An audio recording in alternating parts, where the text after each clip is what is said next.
Huyu ndugu alitokea kuniingilia tena mara nyingine, akanifukuzia mke wangu mwingine nilikuwa naye. Alipomfukuza kupitia baraza hili, yule mwanamke na mimi tulikimbia. Mke wako wewe mwenyewe? Mke wangu mwenyewe. Kaka ndio akamfukuza? Kamfukuza na watoto wangu 4. Tulikimbia tukahamia kwenye gofu moja mlimani la kaka, lakini nyuma huku alituma askari, kwa sababu hukumu waliotoa hapa walisema hakika ikifika saa 12:30 jioni tusikukute pale mjini kwako. Na kweli walisambaza watumishi, maaskari, wanamgambo.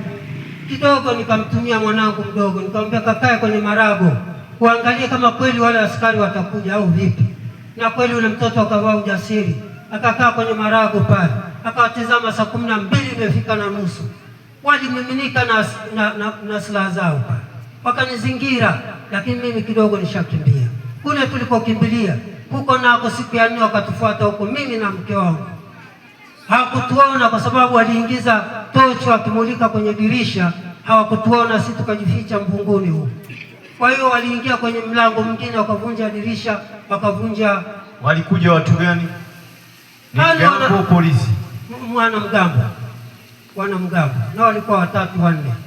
Kwa hiyo walivyoingia kule, wakavunja grili la nyuma, wakachukua godoro la kaka yangu la 6 kwa 6, na ndio ametoka nalo Dar es Salaam kuweka pale.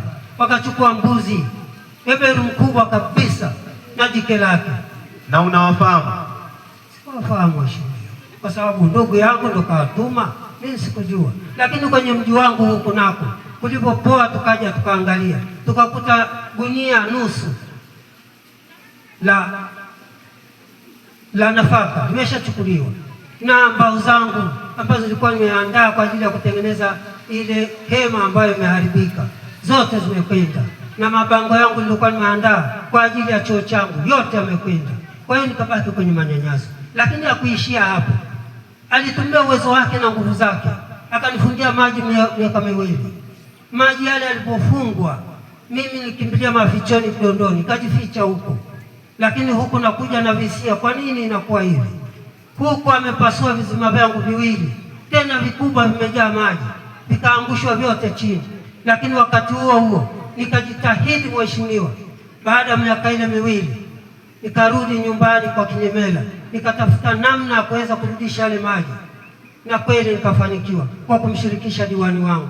Tulikwenda mpaka ofisini, tunauliza shida nini, wakatuambia ndugu yako kafanya yote haya. Kwa hiyo mwezi wa kwanza natumia yale maji baada ya kuyarudisha, na ankara yake nikalipa vizuri. Mwezi wa pili nikaletewa bili ya $600,000.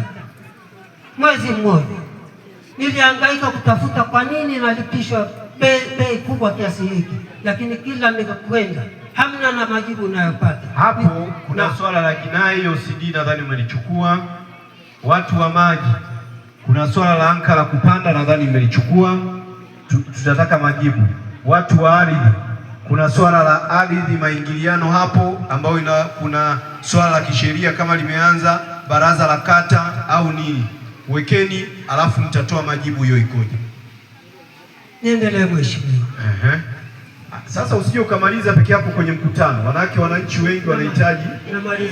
Sawa manake at least ukiweka machache huwezi ukaelewa wangapi wanahitaji kuzungumza. Sawa Amina. Hai. Lakini wakati huo huyu ndogo alitumia baraza hili akaingia kwa kakangu mkubwa Simon marehemu, alimfukuzia mke wake ambaye ni bibi na ng'ombe zake na mbuzi zake, akawafukuza kwa aibu. Lakini wakati huo alikwenda kwa kakangu mwingine, akamsukuma kiasi kwamba anamtaka na mke wake amfukuze. Lakini yule kaka naye akawa mjanja, akamwambia kama umetoka kwa nasi ukafukuza mke, umeenda kwa kaka huyu kamfukuza, ukaenda kwa huyu kamfukuza, kwangu usitumike tena wala usiingie, na nikifa usinzike. Hili jambo likatimia. Lakini ndugu huyu amekuwa mwiba katika mji wetu, amekuwa mwiba katika kijiji chetu. Mara nyingi anatumia hata mamlaka yake, anatumia pesa zake, anatumia hata silaha aliyopewa kama chombo kutishia watu, kuvuruga watu, na zaidi ya yote hata kwa mtumishi amepewa tuhuma za ajabu kwamba yeye anavunja nyumba yangu, wakati tunajua yeye anavunja nyumba za watu. Hata hivi tunavyozungumza, mke aliye naye sasa hivi si wa kwake, kapora mke wa mtu. Lakini sasa tunajua kwamba yeye anavyotumia mamlaka hayo ni kwa ajili ya kunyanyasa vijana, kunyanyasa sisi tusiokuwa na uwezo, lakini kwa ajili ya ugonjwa. Yeye amenifikisha hapa nilipofika. Nyumba yangu sasa hivi ilivyo ni kreki tupu kutokana na ile baruti aliyopiga yale visima. Kwa hiyo nyumba inakaa ni ajabu. Mungu ananificha. Amina.